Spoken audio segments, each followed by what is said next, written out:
Good morning, Dwayne. Good morning. How are y'all? I'm good. How are you? I'm doing okay, I think.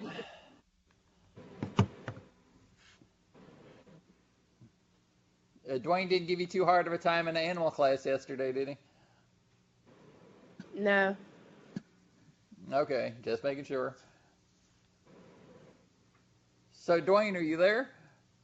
Yes, I am. My Excellent. microphone was turned off. Sorry. No, that's okay. I had a TV in here messed up that I just had to fix. But Uh, so, did y'all get a lot of rain yesterday? yes, we did. And it looks like we're in for another round today and tomorrow both. I hadn't really looked, but yeah, that sounds familiar. They're saying we could get tornadoes, or the Oh my. conditions would be right. That's really strange for us.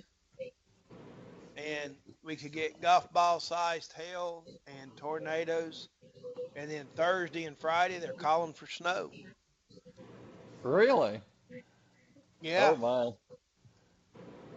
We got 70 dime degrees sized hail. today. Go ahead, Jasper. We got dime sized hail at my house Friday. Really? That stuff's destructive.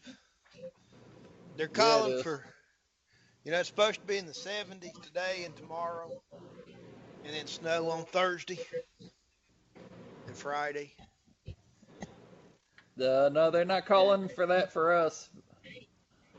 Well, that's But good. I was mad. Talk about hail. I bought a new truck. Oh, this is probably 20 some odd years ago. Brand new truck.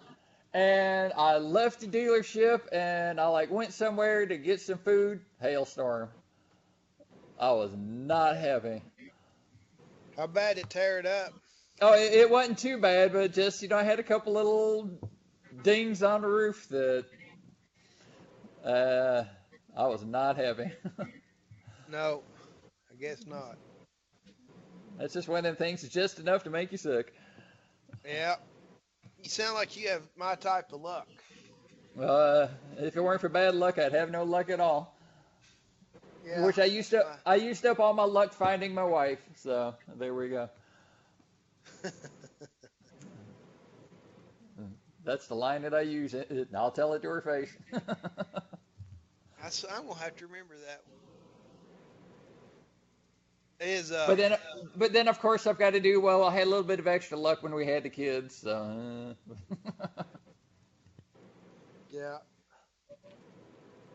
Well, did anybody watch the big basketball game last night?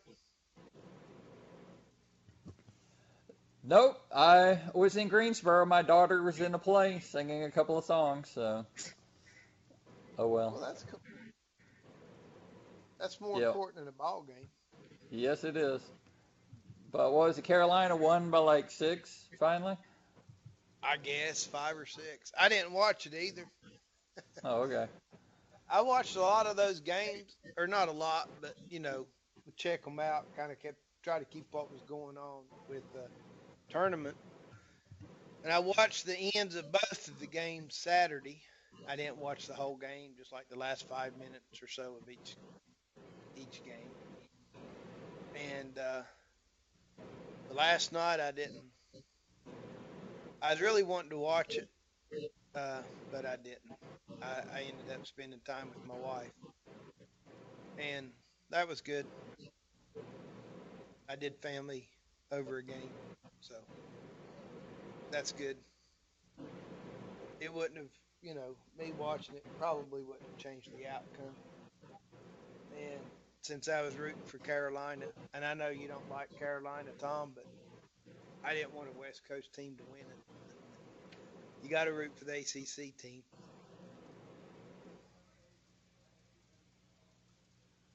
At least that's my theory. Can you hear me? Oh, can you hear me? Yeah. Oh, I accidentally muted my mic instead of unmuting it. Oh, But oops. Oh. But yeah, no, I have nothing against Carolina. I just don't have anything for them, I guess.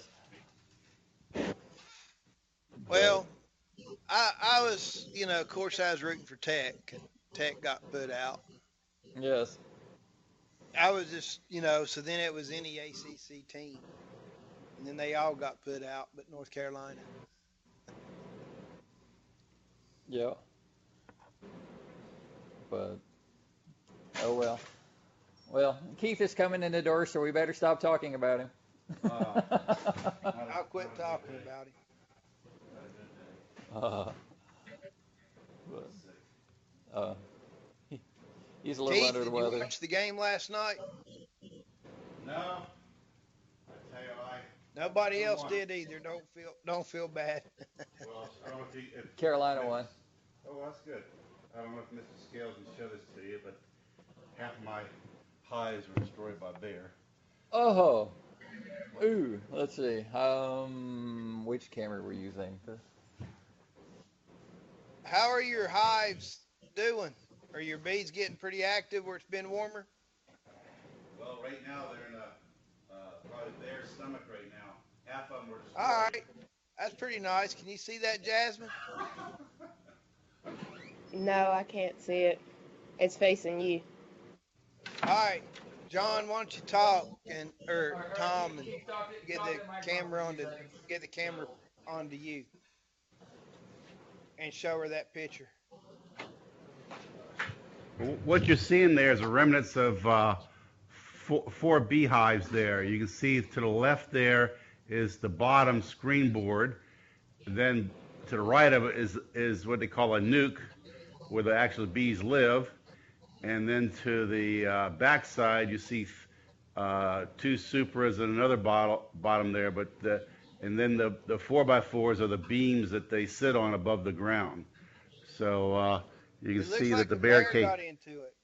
Yeah, and it's surprising that it has electric fence around it, and it's the first time in all these years that bears have ever bothered it. And it must be a small bear because he came in between the slats of the wire and didn't do any damage to the wire fence. So Oh my gosh! that's kind of where Just I'm at right totally now. destroyed all your bees, didn't it? Just half of them. So the bees are like gone, or is the queens around so you can wrangle the rest back? I was able to found two queens on the ground, and so I was able to. And once I got her, some bees came back, but the other two are gone. So. I can't hear you, Keith. Oh, sorry. I'm sorry. I was able to find two queens on the ground, and I was able to reestablish two of the hives, and hopefully that today that maybe some of the wandering bees might come back to the hive. But I think the bees were eaten by the bears as well as the honey. Man, I hate that for you. How Well, many so do I. strands of wire? How many strands of wire do you have up? 3. And the first one's about 6 inches off the ground, then 12 inches, and 12 inches. Wow! And he went through that or over it and didn't get shocked. Your box was on. Oh yeah, it's on, and I don't know. I guess he went through it. I don't know because there's no damage at all. And the thing that kind of surprised me off to the distance, I keep a bucket of water for the bees, and he even tore that up too. So I don't know what's going on. All right, let me ask you a couple other questions. On your fence, is that your wire? Is that metal wire or is that the poly wire? Metal wire. Okay. I would almost say he crawled through it or he crawled over it, and he didn't get a good ground to get shocked. I guess. And Well, I tested it and I got shocked, so I don't know if it was. well, I'm not saying it didn't work. I'm just saying he probably didn't get. He might not have got enough of a shock. One thing Well, you can do, or what I would recommend you to do, I would add another strand and make it 4 high, Okay. Um, or maybe even two more strands, Yeah. to where Okay. they can't Well, jump it. talking to a friend, a couple of my friends this morning. I don't know where to look at. I got to go online, but he said there's a reflector that is the same color as the retina of a dog. It's a reddish tone, and bears are definitely afraid of dogs, and they see that color and they'll run. I don't know if that's true or not. And I then don't the know. I would doubt that because I know bear hunters. This one bear hunter I know, he's dead now, so I won't get him in trouble for doing an illegal act. He used to feed the bears dog food and grease from convenience stores, and then he would complain because the bears would come into his dogs and eat their dog food oh really? out of their Okay. yeah. So it didn't. Okay. I don't think that's the case. Okay, well, that's Uh, good enough. The other thing I I was would told make it. too. Go ahead. Oh, the one guy says he says put a gob of peanut butter on the wire, and so when the bear comes to eat that, he gets a good direct jolt on his mouth. That was going to be another suggestion. Yeah, Uh, but I think but the how do you bear keep? might have just. I think the bear might have just jumped that. Wow. Um, so, if you've got three strands and it's up to what, a foot high No, it's no, it goes or a 18 foot inches? between. I would say it's probably it's a good 4 foot high fence. So 4 foot high. yeah, I mean it's If it's 4 foot high and you've only got three strands, he probably crawled between some strands. yeah okay Uh, so it's probably high enough. I'd probably put a strand or two in between okay so he can't get through there without getting shocked. And then the other thing you can do is instead of having, say you had one more wire, so you got four wires in there, right 12 inches apart or so, be 6 inches off the ground and then all the way up to your yeah 4 foot.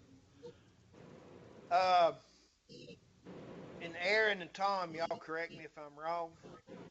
Instead of having all four strands hot, I would make the bottom strand hot, the top strand hot,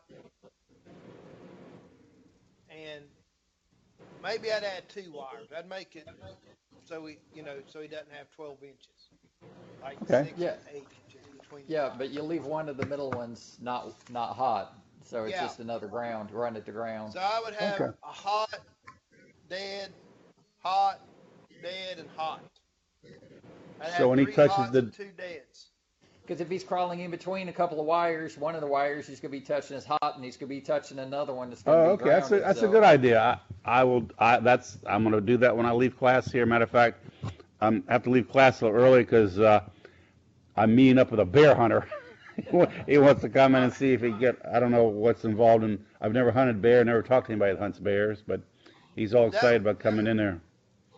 that way he would get a good ground. Okay. And if you wanted to make it even better, I don't know what kind of fence charger you have, but the more ground rods you have in there, the better Yeah. it makes it. Yeah. I've And got. I put a rebar down about 6 foot down for that ground. if you add another one, that'll help it. Seriously, I didn't know that.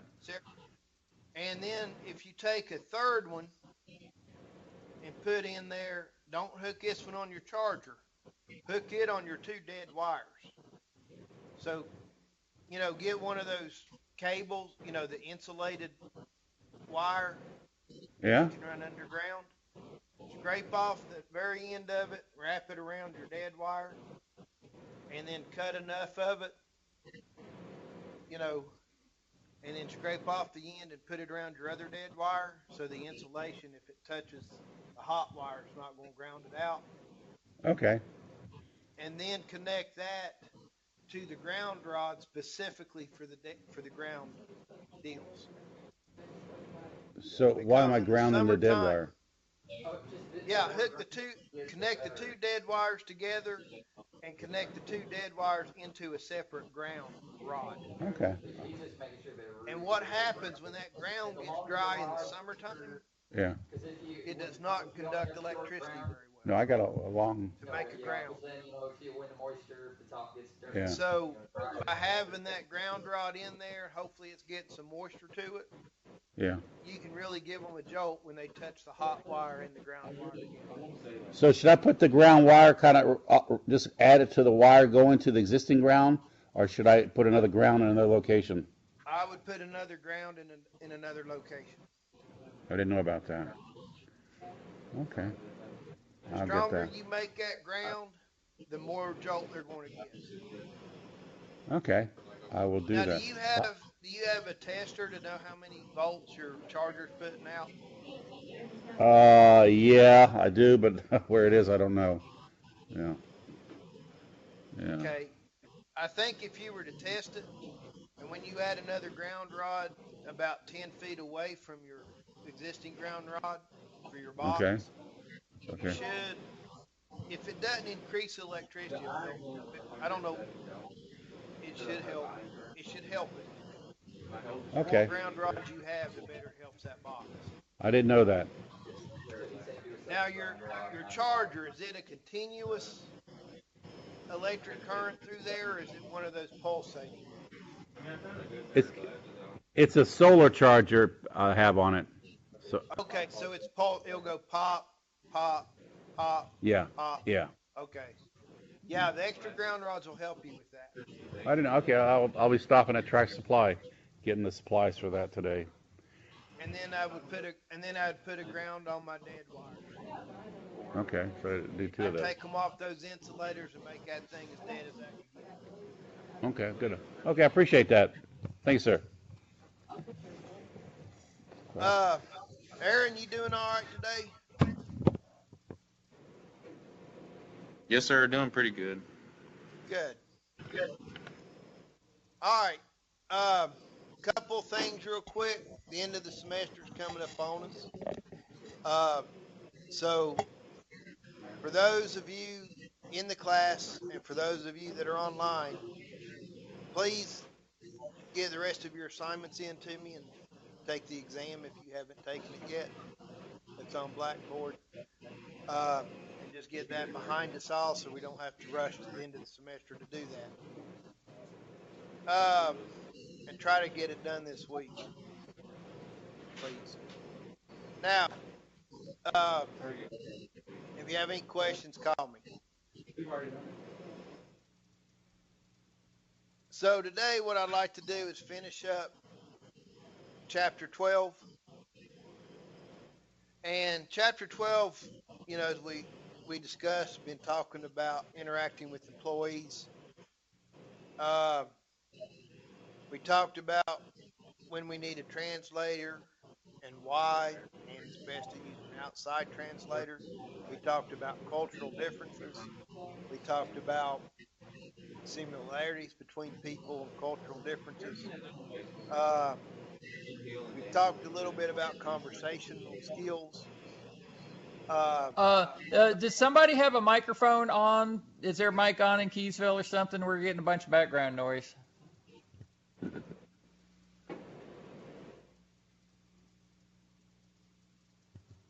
Okay, that's better. Yeah, thanks.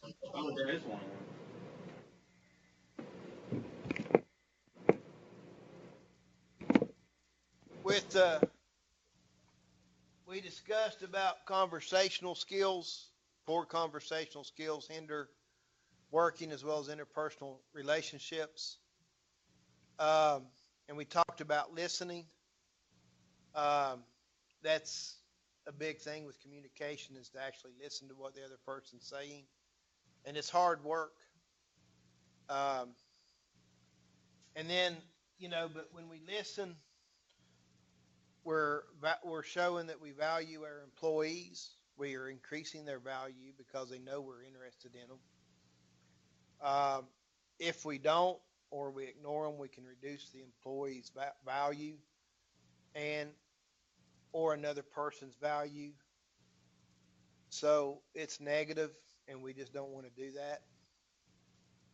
And by listening, we also find out our employees' needs, whether it's work related or personal related. And guys, in real life, your employees are going to bring personal problems to work. You can't, that's just the way it is. If they're having a bad day at home, the kid's sick, I guarantee it's going to be on your employee's mind. Or if they're having, whatever the situation is, those things are going to be on the employee's mind. Uh, it happens to me. It happens to everybody. My wife, she found a lump on her breast one day. She went to get it. She had an appointment. We got an appointment to get it checked out. All day that day until she called me, and luckily everything was fine. But I can tell you, my mind was not on my job. My mind was with my wife. You know, uh, it just happens. So you're going to have to deal with that.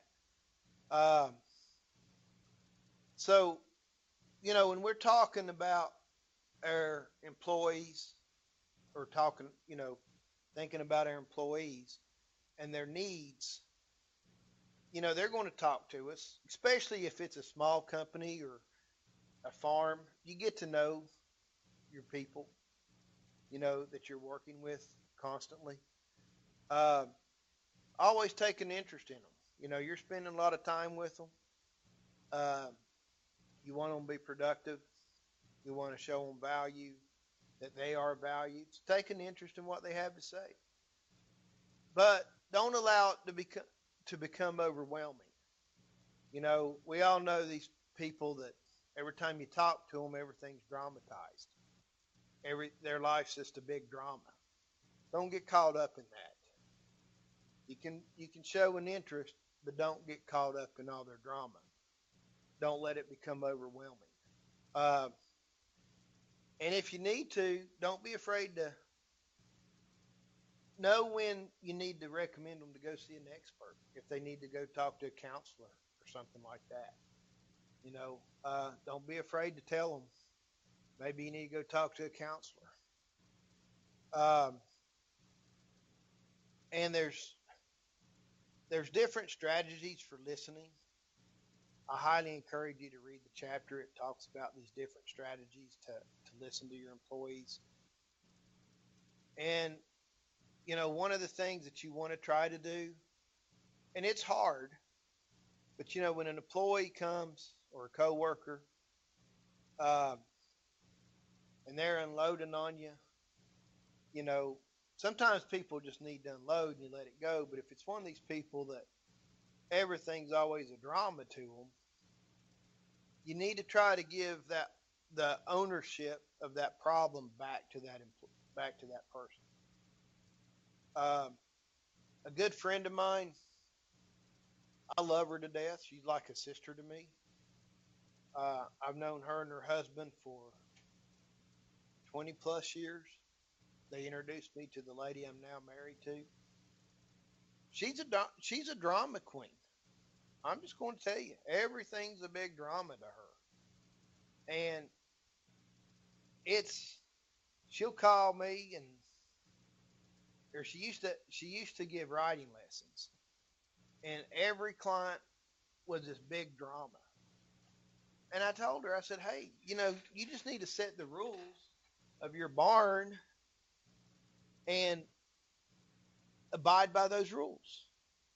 Don't let it get to this point. You're the one, you're allowing this to happen. You're allowing it to get under your skin and allowing this to go on. So you got to stop it. And I think, like I said, I love her to death, but I think she likes that drama. She never would do anything like that. She was afraid she would hurt their feelings or something. I don't know. But, there's a time you just got to put your foot down and say, hey. Um, but anyway, if you can, try to give that ownership of the problem back to your employee or to that person. But you got to be nice when you do it. Always be nice. If you ever remember the movie Roadhouse with Patrick Swayze, where he's a bouncer and he goes in and cleans up bars? His number one rule was be nice.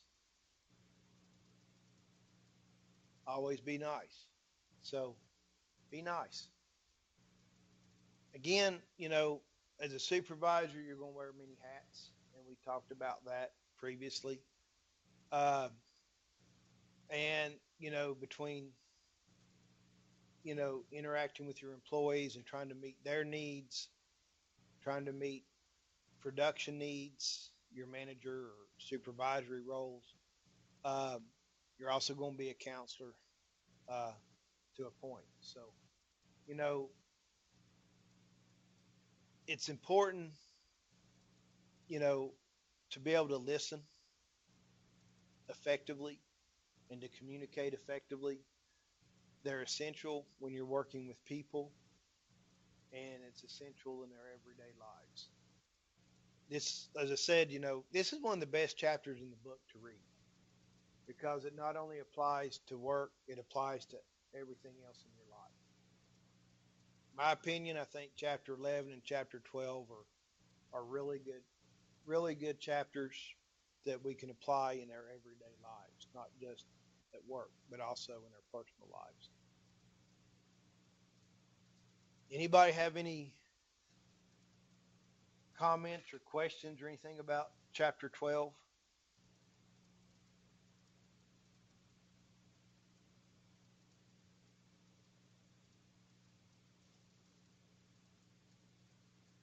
And interacting with employees?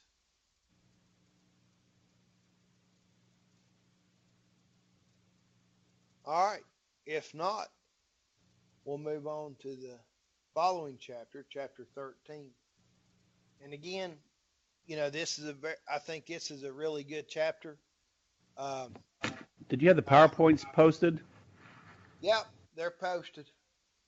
I ordered my computer. I didn't see them this morning, so. Now, I made them available when I came in this morning. Oh, okay. They should be available now. Let me check just to make sure. It's showing up on mine that they're available. So hopefully that's showing up on yours. Chapter 13 talks about conflict resolution. How do we resolve conflicts? And what is a conflict?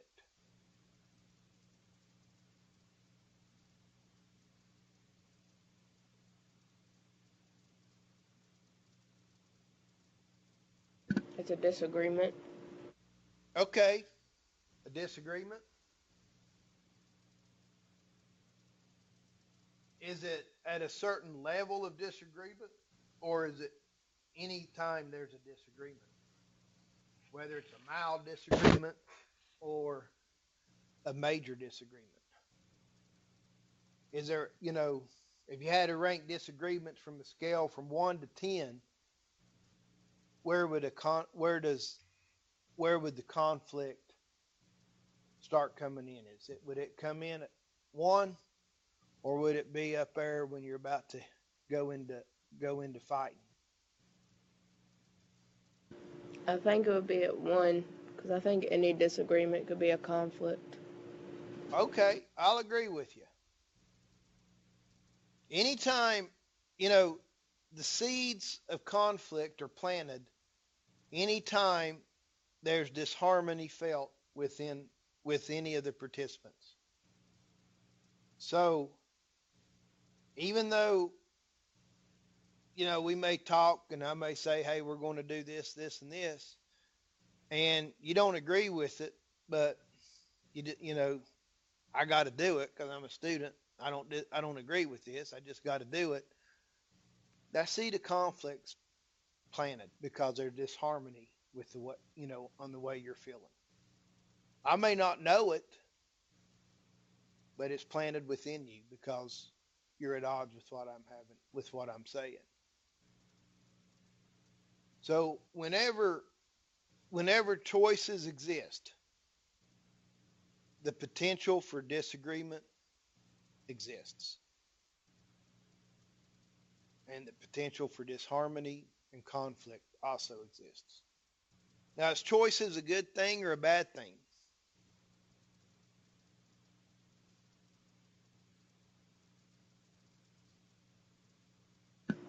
I think it depends on the situation. Yeah, I, sometimes it depends on the situation. But if you're like me, and hopefully you're not like me, I hate being told what to do. I like choices. I like to be able to make a choice and be given that freedom to exercise my choice. I mean, we live in America. You know, we're not in a country where the government tells, hey, this is what you're going to have to do for a living. This is what you're going to have to buy at the store, or this is what you can buy, and they take some of those choices away from you. I don't like that.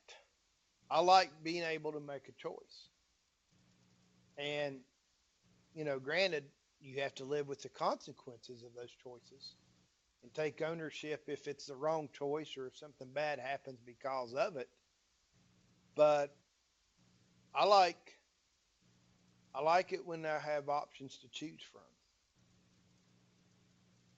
But that's me.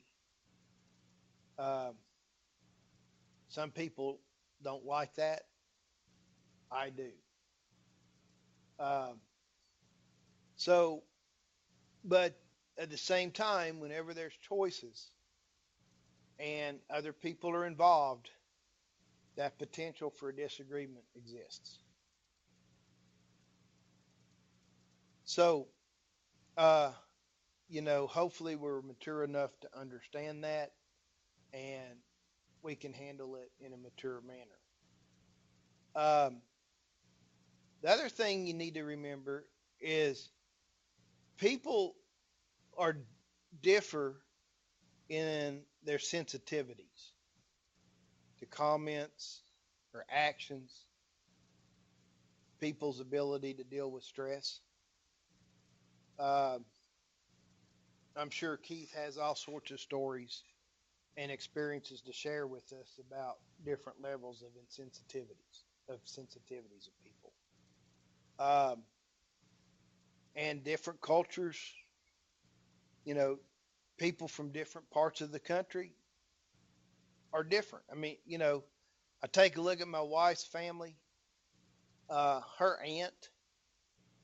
I mean, and my wife is too, kind of matter of fact, just blunt and just say it. And if you get offended, hey, put your big boy panties on and go on. Get over it. It's just the way it is. I'm not meaning to hurt your feelings. I'm just telling you the way things are. And, you know, you talk to her aunt, or her aunt's talking to you, you'd almost think sometimes she's fussing at you. It's kind of like watching Seinfeld, uh, the way they talk to each other. That's the way their mannerisms are. And, if you're sensitive, you're going to think, man, they're fussing at me constantly. Um, so, you know, whereas in the South or down here in our part of the country, people or they sugarcoat things or they talk a little bit nicer and softer and so on. We went out to Her aunt came down to see us last year, and we were eating dinner, and her husband's my wife's aunt's husband stayed there at home there in New Jersey and did something, and what he did wasn't wrong. He was just trying to help out his wife, and she was talking to him, and it sounded like they were in a fight, but she wasn't fussing at him. They were just talking. But just looking at it from, like her tone of voice and, she gets loud, it just sounded like she was fussing at him. It was kind of funny in a way, but she wasn't. Um, but people, people differ in their sensitivities, and you got to realize that, and you got to, you'll figure that out, which ones are sensitive and which ones aren't, um, which ones can deal with stress, which ones can't. Um, but you need to be sensitive when you're dealing with other people, and don't take offense easily yourself. Does that make sense? You need to be sensitive to their needs, but you need to have a pretty thick skin on your part. Would you agree, Keith? You're in an area that's really a sensitive subject to talk about, and I never get paid much attention to it till I went to actually a mandatory sensitivity training class for a weekend. And you'd be surprised, a lot of our customs and stuff that we think as everyday things can be offensive or hostile to people from not only other cultures, but especially from other parts of the world. And I give an example.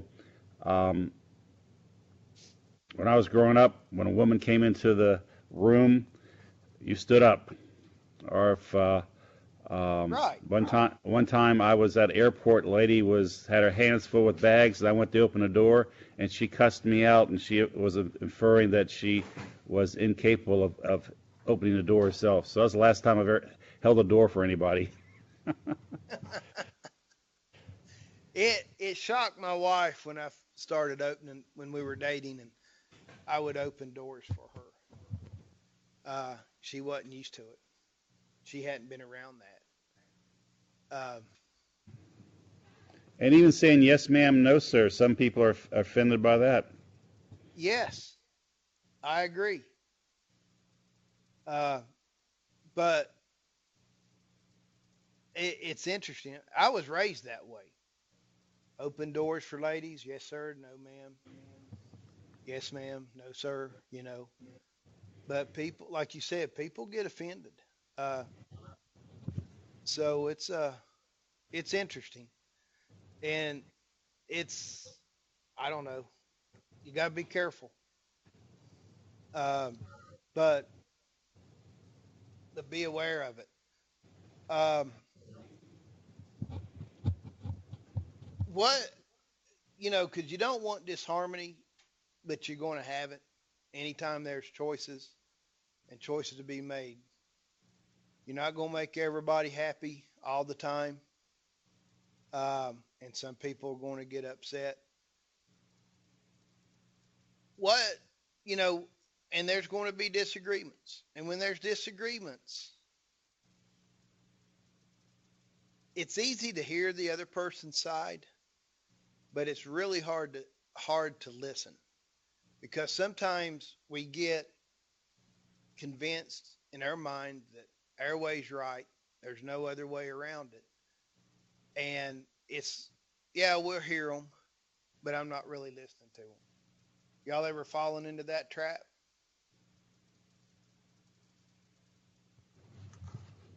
Well, I don't know if I'm answering your question, but talking about sensitivity is two ways. Because being from the South, I'm kind of reserved and conservative and not aggressive.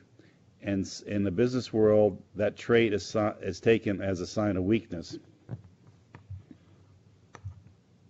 I agree with you. My wife is the opposite of me. I mean, I'm outgoing. I'll talk to people. My wife doesn't as much. But when it comes to business, she's gung ho and very assertive. And I'm not. I'm kind of more conservative, more reserved. Uh, and she gets so frustrated with people in this area when it comes to business because I think it's just their culture and their tradition. Uh, and she gets frustrated. Um, if we were looking at doing covering their porch, and we called a couple contractors, and none of them showed up when they said they would. And boy, she got so mad over that. And I was like, honey, they're contractors. They'll come when they want to come. You know. She goes, yeah, but back home I could call and they would be there when they said they would be there, and they would get it done. It's like they don't care. I don't know how they stay in business.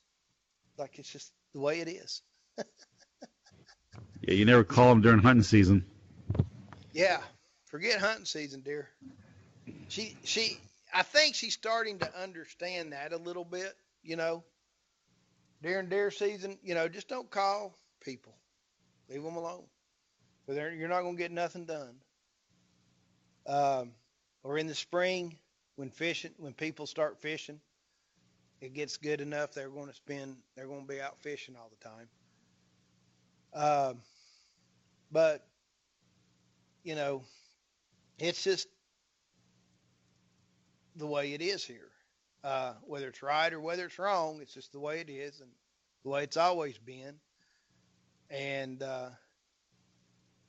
she doesn't like that, but I tell her to put her big girl panties on and get over it, like she tells me.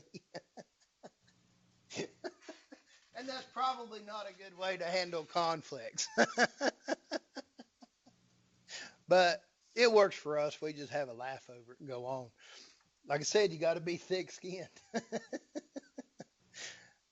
But be sensitive, because there's times you don't say that to your wife. So, don't fall into the trap and be like me and just hear them and don't listen. Because, people know the difference. They know if you're not listening to them, if you're just putting on an act to hear them. And that'll aggravate them even more and get them more upset and lead to more conflict. So really listen to their side of the story or their comments or their opinions. And the other thing you got to keep in mind is that people's self-esteem is really fragile. And it's more fragile than they ever care to admit. And you don't want to break their self-esteem. And like I said, it's fragile. I see it all the time in the horse world, especially in the horse show world. But it's because horse showing, I'll tell you, it's nothing but an ego trip. I won, so therefore I'm better. And if they don't win, and it's not everybody, it's just certain ones, but there's a big group of them. They'll just go out and buy a better horse because they're going to win because they need that for their ego. Now, the trail riding group, they're a little different. But they have their egos, and they like to brag on how many miles they ride and brag on how good their horse is and how it can carry them and do all this stuff. Even though I look at that horse and watch them ride, and I'm thinking, scratching my head, and I'm going, how have you not gotten killed?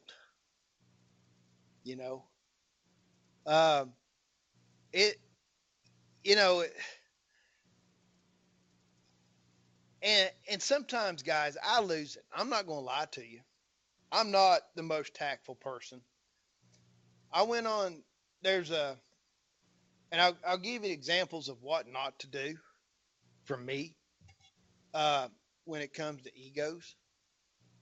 We went on this ride last year. This girl, she's been interning with me and wanted to learn how to train horses. And my wife was busy that day. She didn't get to go.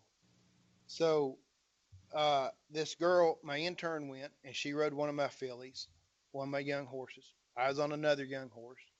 And then a friend of mine went with us because I'm kind of like Pence, Vice President Pence. He doesn't like to have dinner with another woman without his wife present. I didn't want to take this intern on this fundraising trail ride and people talk. I just didn't like that appearance. So I made one of my friends, my wife just couldn't go. She was busy. But I had one of my friends go. And so we rode together as a group. So that was cool. Um, but there was a certain group of people there that they're trail riders, and they let everybody know how good of trail riders they were. And me and my buddy and my intern just kept scratching our heads, wondering how come they haven't got killed or got anybody else killed, because they had no control of their horse.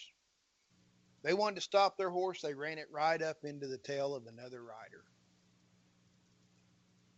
And that woman, one of those women in that group, did that to uh, my intern.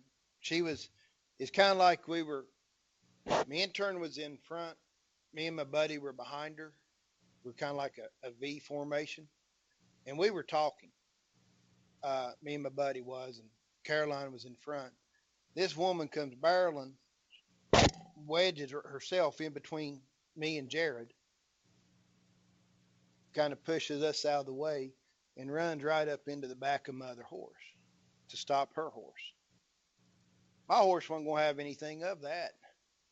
When that horse got a little bit close, she kicked out. All I heard was metal on metal, and a woman yelling like a stuck pig. And I thought for a minute, what was that metal on metal? And the woman had metal stirrups on. My horse kicked out, or the horse Caroline was on, kicked out. One hoof got the horse in the chest, the other one caught the stirrup and got the woman's leg. And she started fussing at my horse. I let that lady know real quick that she had no control on her horse, and she was being rude and disrespectful by barreling between two other people and pushing them out of the way and running upon the rear end of another horse to stop her out of control horse. And she needed to she needed to get her horse broke and needed to learn how to ride.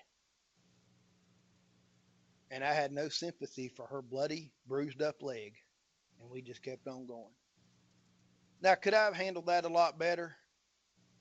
You bet I could. But I didn't. And it was wrong. And, the woman got hurt, and then I cut down her self-esteem big time. And I cut down her horse big time. Because she had her identity tied in with that horse and her riding abilities, and I shot it all to pieces. And when I finished with her, my buddy laid in on her. That woman couldn't crawl under a snake's belly when we were done. She was mad. She was hurt. She was crying. She was bloody. She stayed away from my horses after that. Wasn't a good way to handle that. Wasn't a good way at all. But on the other hand, I doubt if she'll ever run into the tail end of another horse again. At least not mine. But anyway, self-esteem is very fragile.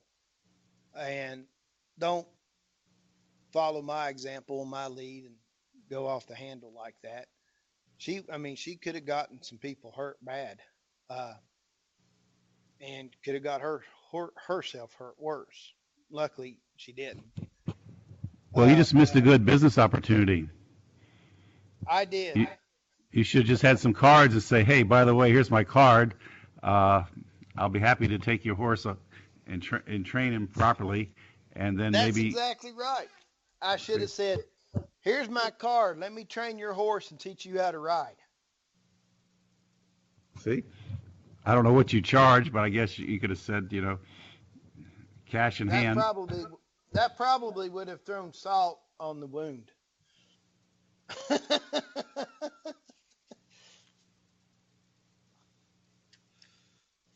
But, that was a good business opportunity I missed.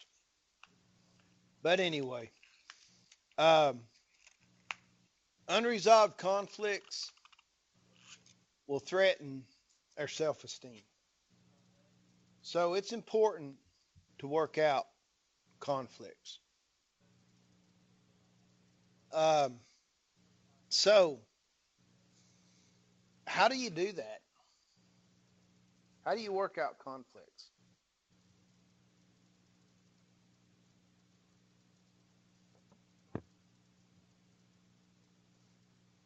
Is it easy?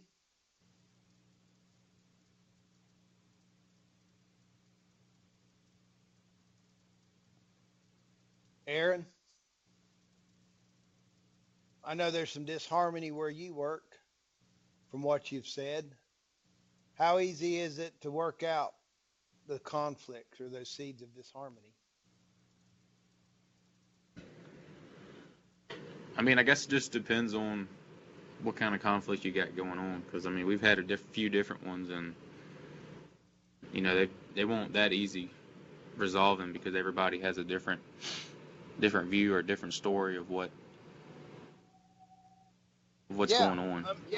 it depends. Sometimes it's easier, sometimes they're easier than Especially others. especially if they're trying to like if they know they've done wrong, but they're trying to cover it up. Yeah, uh, 'cause they don't Or want to put the get in blame on trouble. somebody else. Yeah. That's right. They don't want to take responsibilities for their actions. They don't want to be accountable. They want to throw it on somebody else. Um, I but think it can be. Go ahead, I, Keith. I think mentality issues are probably the main thing. And the hardest thing for me, I took a job. Uh, I've always been a salary employee, and I had to work with people being paid by the hour.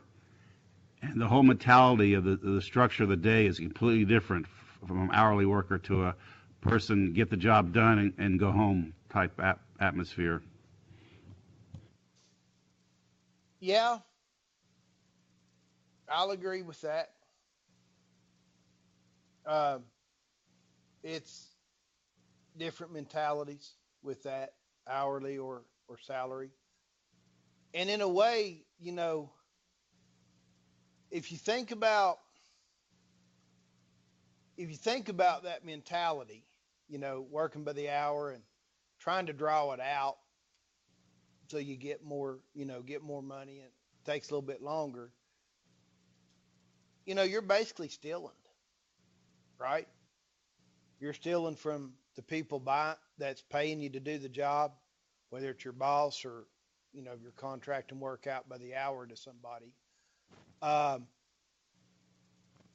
because you're stealing their time and their money. And a lot of people don't understand that. They're just trying to beat in their time to get to the end of the day and don't want to push it. Um, and and they're stealing time and money from somebody. And I don't think that, I don't think they look at it that way.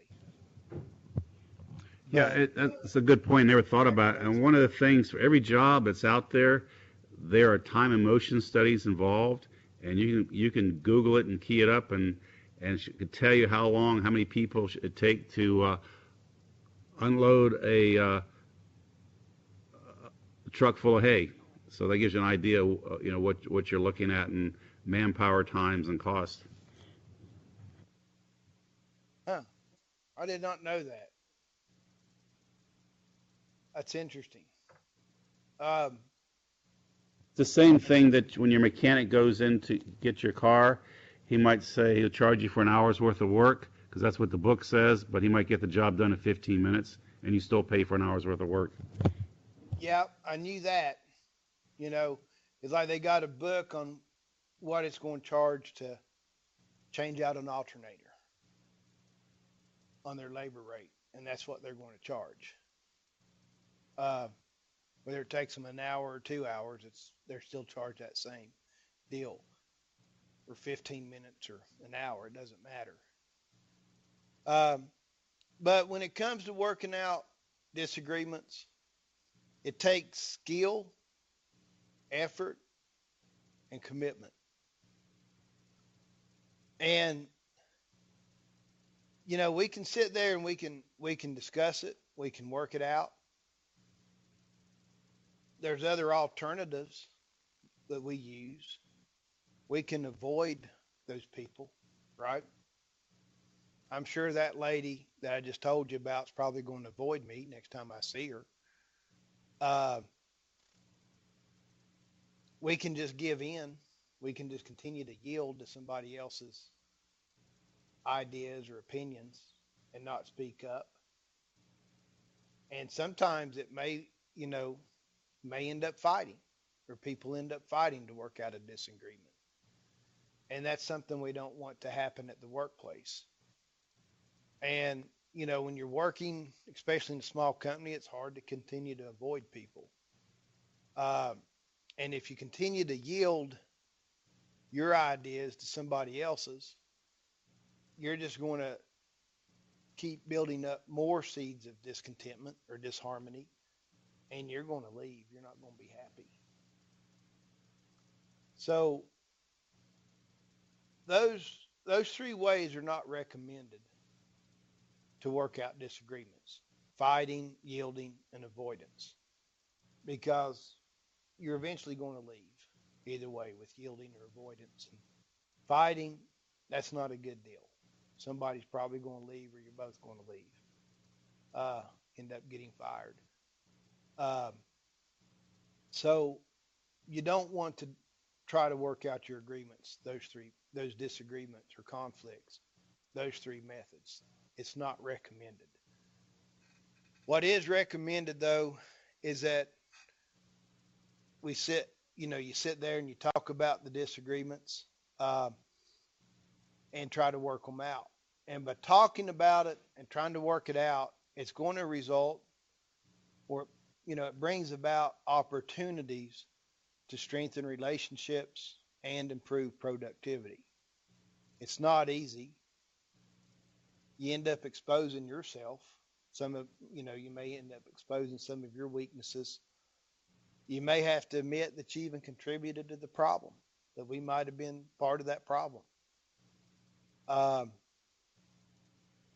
and we have to be willing to change. And you And personally can become liable if you're aware of something and as a supervisor you didn't take action. And if you have deep pockets, they'll come after you. that's right. Um, they can come back after you. There could be some legal stuff involved with that, and lawsuits, civil lawsuits. So um, we need to sit there and work, talk about it and work it out. And as I said, that provides some opportunities to strengthen relationships and our productivity. But it's hard. It's not easy. Um, and in order to do this, one thing that it requires is listening. And that's just not hearing, that's listening, that we talked about in chapter 12. Now, a lot of times when there's a disagreement, the one thing that we want to do, or, or that's natural to do, is to explain our side of things. Because we feel that if they understand where we're coming from and our side of things, then they'll understand why we're doing it, and they'll think the same way we do, right?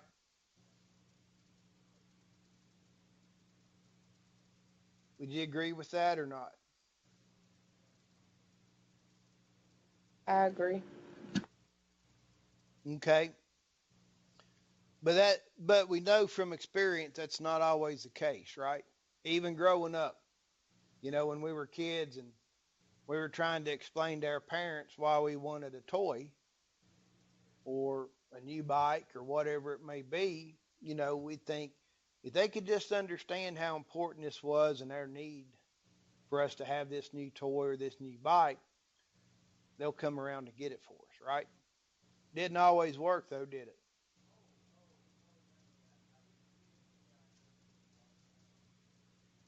It didn't for me. Did it for you, Jasmine or No. Aaron? No, definitely not for me. Yeah, definitely not for me. More times it did not work out than it did. So, feeling that need, and it's only natural that we feel that way, trying to explain our side and thinking if they understand our side, they'll go along with us. It doesn't happen. It doesn't happen very often. And another thing that contributes to contention other than, the natural need to explain ourselves and thinking if they understand how we feel, then they'll feel the same. The other thing that, a couple other things that contributes to contention is fear, because we fear if we don't lose, or we feel that if we do lose, then we won't get our way, because we have that assumption if one has to lose, the other one's going to win. That it's a competition, right? Would y'all agree? Yes. And it's not a competition, guys. Uh, Trying to work out a disagreement. Oh, I can't give in on this. If I give in on this, you know, thinking about it like a relationship, well, if I give in to my wife on this, I'll have to give in on everything. And, I have to show her who's the boss. I can't give in. It's not that way. Whether you're looking at this conflict, resolving conflicts, we're approaching it from an employee standpoint, a work employment type situation, but it goes into our personal lives. It's not a competition. And I'll guarantee you that your relationships with your friends or your spouse or you know, if you have that attitude, it's going to be tough because you will have disagreements. Some of my best friends I've had, you know, yeah, we've had our disagreements. My wife and I have had our disagreements.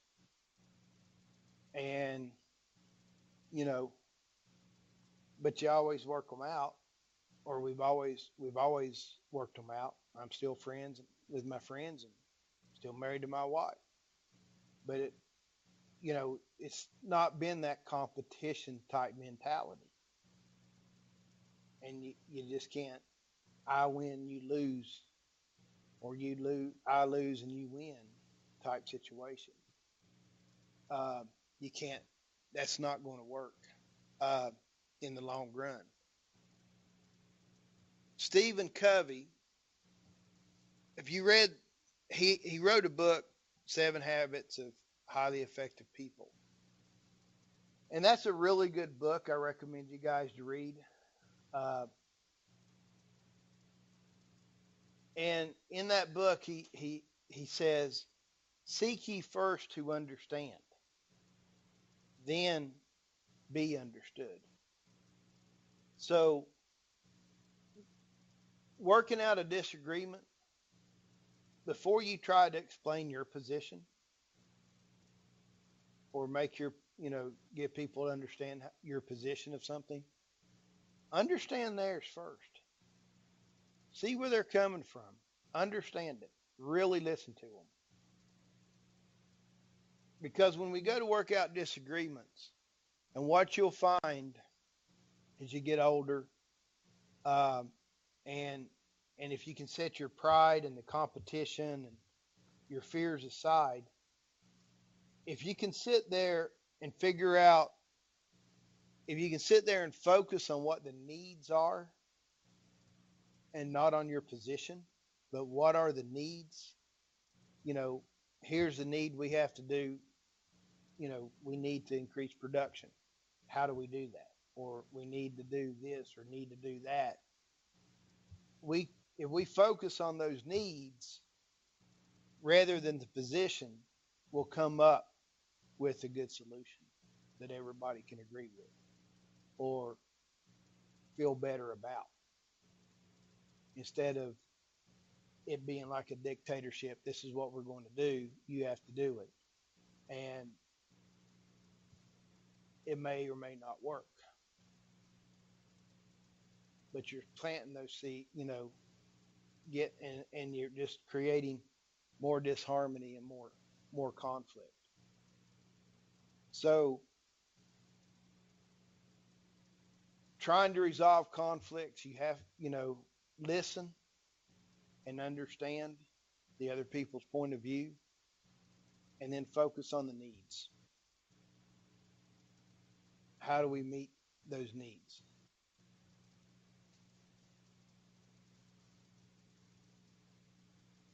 Can we disagree and still work together and be friends?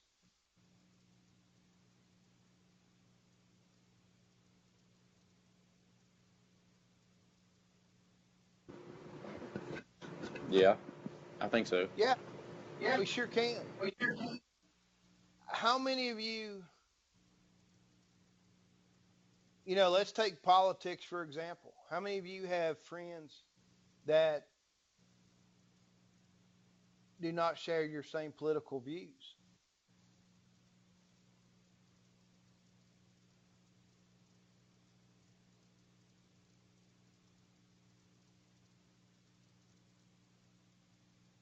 Do you have any friends, Aaron, that have different political views than you do?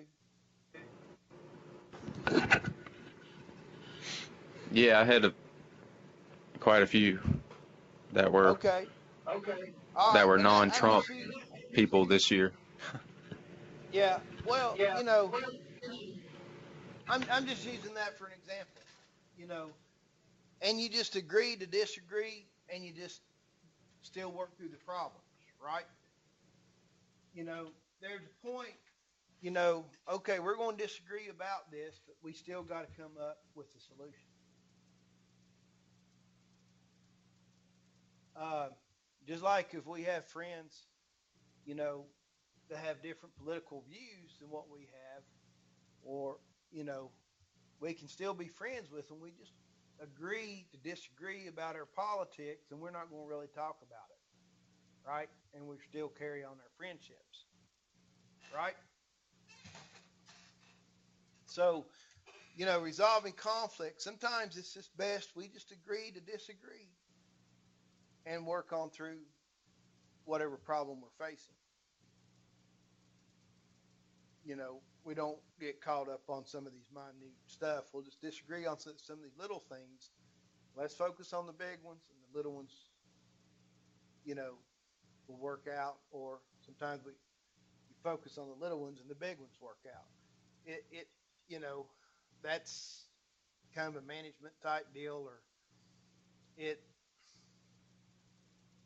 the situation depends. Sometimes it's a lot of little things, and you fix those, and the big one disappears, or you fix the big one, and some of those little ones disappear. But you got to fix the need. You got to focus on those needs. And there's times you just have to say, okay, we may disagree, but let's focus on what we got to work on. Uh, and the only way we're going to develop these skills is to practice them. And we have opportunities every day to practice conflict resolution. It's that simple. Every day we have choices that we can make, that we have to make. And, as I said, anytime there's a choice, you have that opportunity for seeds of conflict to happen or seeds of disharmony. So, um, you just have to practice and practice to resolve conflicts. Uh, I think sometimes, the divisiveness in this country is people just they're not willing to look at the needs and try to come up with solutions to the needs, or look at the problems and what do we need to do to solve this problem. They just take one line or the other, and there's no communicating back and forth. They don't want to change their positions on anything. It's my way or the highway. And instead of saying, okay, we've got an issue here, we need to put aside our differences and come up with a solution. And you work it out like reasonable, mature individuals. Um, but we have opportunities every day to practice conflict resolution. And that's the only way we're going to get good at it. Now, sometimes we just can't, conflicts happen and they're not being worked out, and we have to do something different. We have to go a different route. And so what we can do in that case is bring in a third party mediator. And this third party mediator is supposed to be impartial to the other two sides. And they sit down, they talk with both sides separately, and they try to understand each of the participants' perspective prior to prior to a big meeting where everybody gets together. So they're going to sit down, talk to both sides, and just try to understand where they're coming from. And when they do meet, what they're trying to do is to increase and evaluate the participant interest in solving the challenges through a neutral third party. And we can watch the news and we see this happening a lot, especially between laborers and your unions and the owners, and trying to solve a contract. Usually they'll bring in a mediator to help them do that, whether it's labor unions or sports unions or whatever, players unions. They'll have that. A lot of times they'll use that third party mediator to come in and help them focus on the needs and the problems to come up with the solution. And so what they'll do, they'll put down some ground rules for communication that people have to follow. Both parties have to follow. And they'll have a joint session, and they'll get both sides talking and make them follow the ground rules for communication so things stay civil and focus on those needs. And what it does, it kind of equalizes out the power, that one group is not more powerful than the other group. And they try to help them come to a solution, and then they help them plan for future interaction to resolve conflicts without the mediator. Pretty effective if you got a good mediator. And people, mediation's good.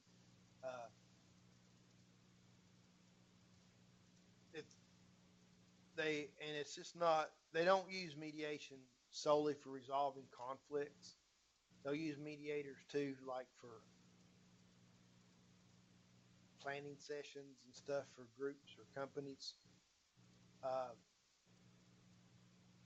But anyway, mediation works. Another alternative is arbitration. Arbitration, you don't want to do, if mediation doesn't work, then you can go into arbitration. And arbitration, you're not going to make everybody happy. They're going to look at both sides, and they're going to come up with a solution that both parties have to abide by. And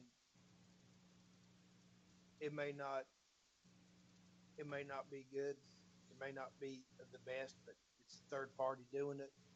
Both sides agree to do it, and they're going to make that final call. So try to work it out yourself. That doesn't work out, then bring in a mediator. Because you don't want to go to arbitration, and you don't want to go to the courts. As a manager or owner of a business, you will be called on to make a call, to make a final decision. Be slow, be fair.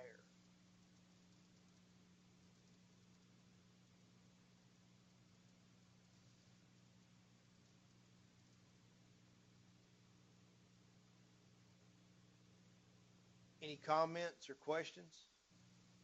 What's your thoughts?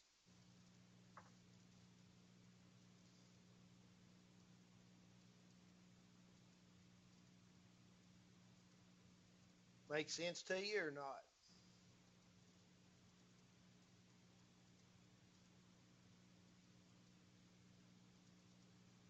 What are you thinking, Jasmine? It makes sense. Anything ground shattering today? Not really. Not really, is it? Oh. Some of this stuff we already know. We've learned it throughout our lives. But hopefully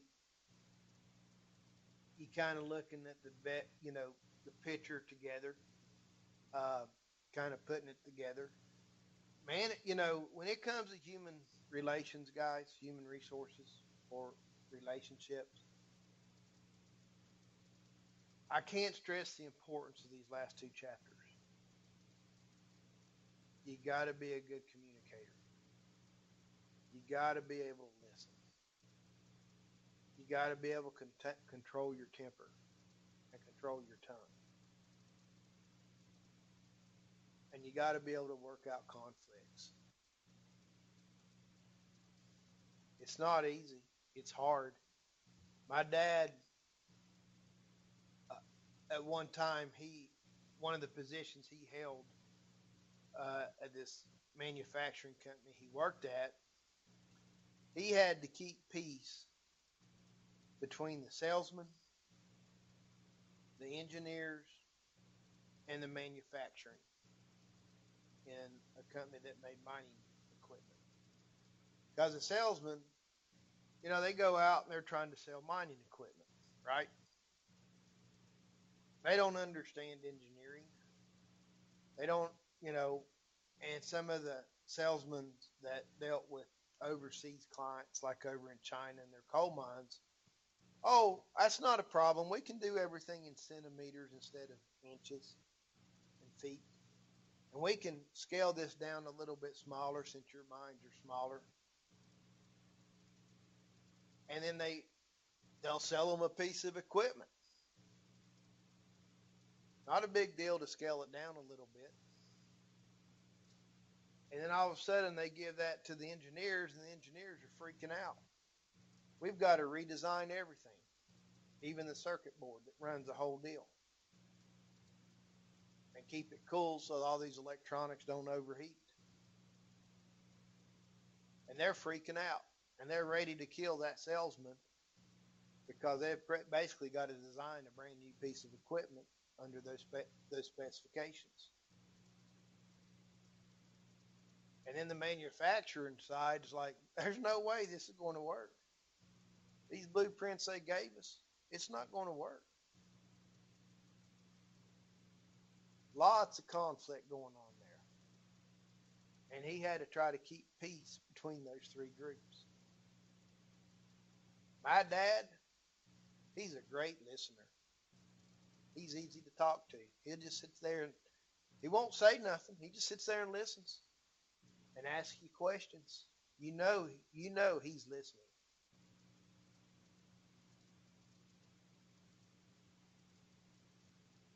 He doesn't rush to judgment. He just sits there and listens. And then when he understands everything you're saying, then he'll tell you why you did wrong. At least looking at it from a kid, he's a great dad. I was very blessed to have him for a father, and I've learned a lot from him. But man, he just got such great listening skills and people skills, and he was good at that job. Um, so it's it's tough working with people. Is going to be the tough. Managing people is going to be the toughest thing you ever do.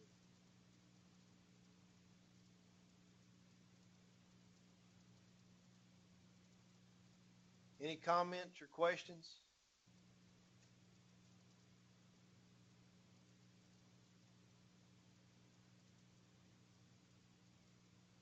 All right.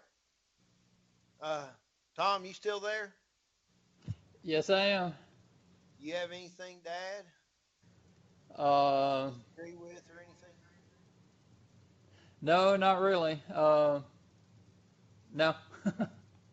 All right. I've Well, been that's cool. I've been trying to I fix a thought classroom I'd be computer, polite so and ask. I'm not trying to put you on the spot or throw you under the bus or anything. oh, no problem. I've been trying to fix the classroom computer. Finally got it, Oh, but oh well. well, that's fine. I didn't know if you were even in there or not. So, Yep. anyway, guys, we're out of time. Um, make sure you read these 2 chapters. They're really good. So, um, and if you haven't finished up your assignments and taken that exam, please do so this week. If you have any questions, give me a holler. And y'all have a good day. Okay, and Stretch your You legs. have too. fun driving in the snow. And I and hope Dwayne, what's that? I was just gonna say, and just a reminder that we won't be having classes Thursday.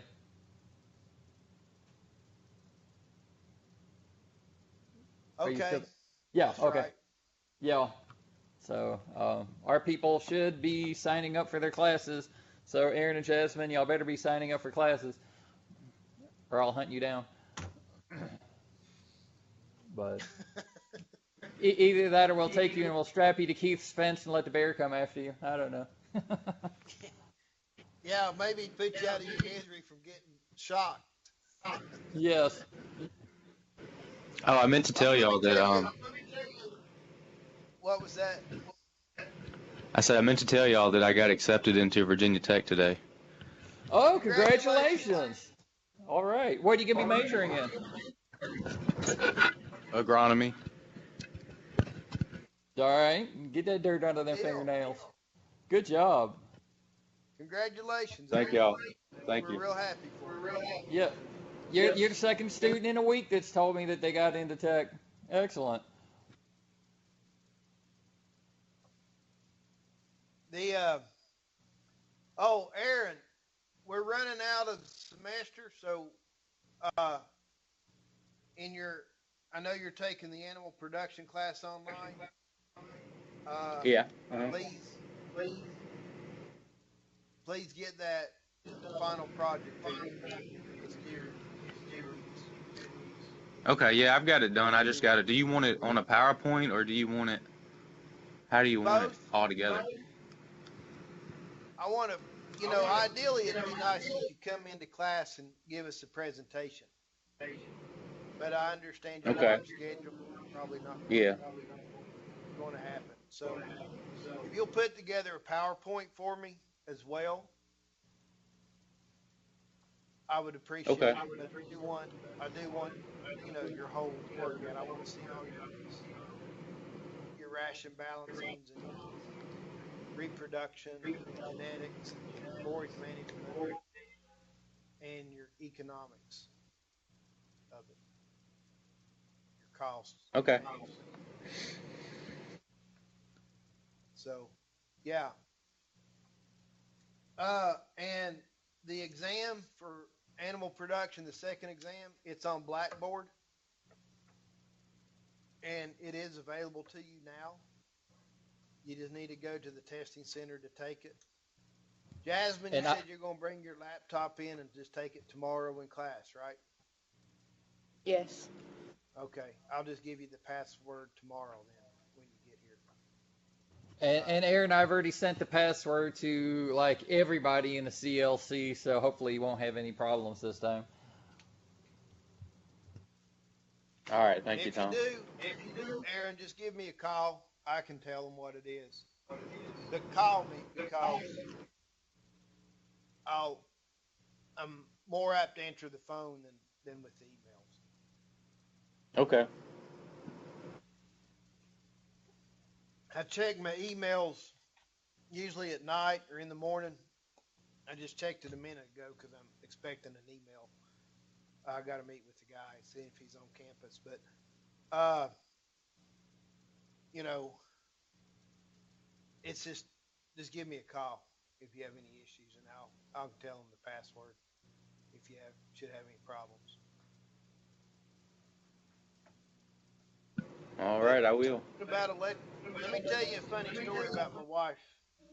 A couple weekends ago, I told you we've been having some water problems, so I'd cut my electric fence off because I've got it around my spring as well, where I was working on the spring trying to nurse our water situation to us.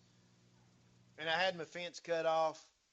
Well, she thought it was cut on, and she wanted to go across the other fence or go across the fence, pick up something. So she went and she thought she was flicking the handle to cut it off, and she cut it on. And client got, I don't know how she got halfway in the fence between the strands, my hot strands and the ground strand, when she got zapped. And I have my charger's an old, I don't know if they make them anymore. It's a speed ride. I bought it about 20 years ago. It's a really good charger. It puts out, it's one of those low impedance chargers. It puts out about 8,000 volts on the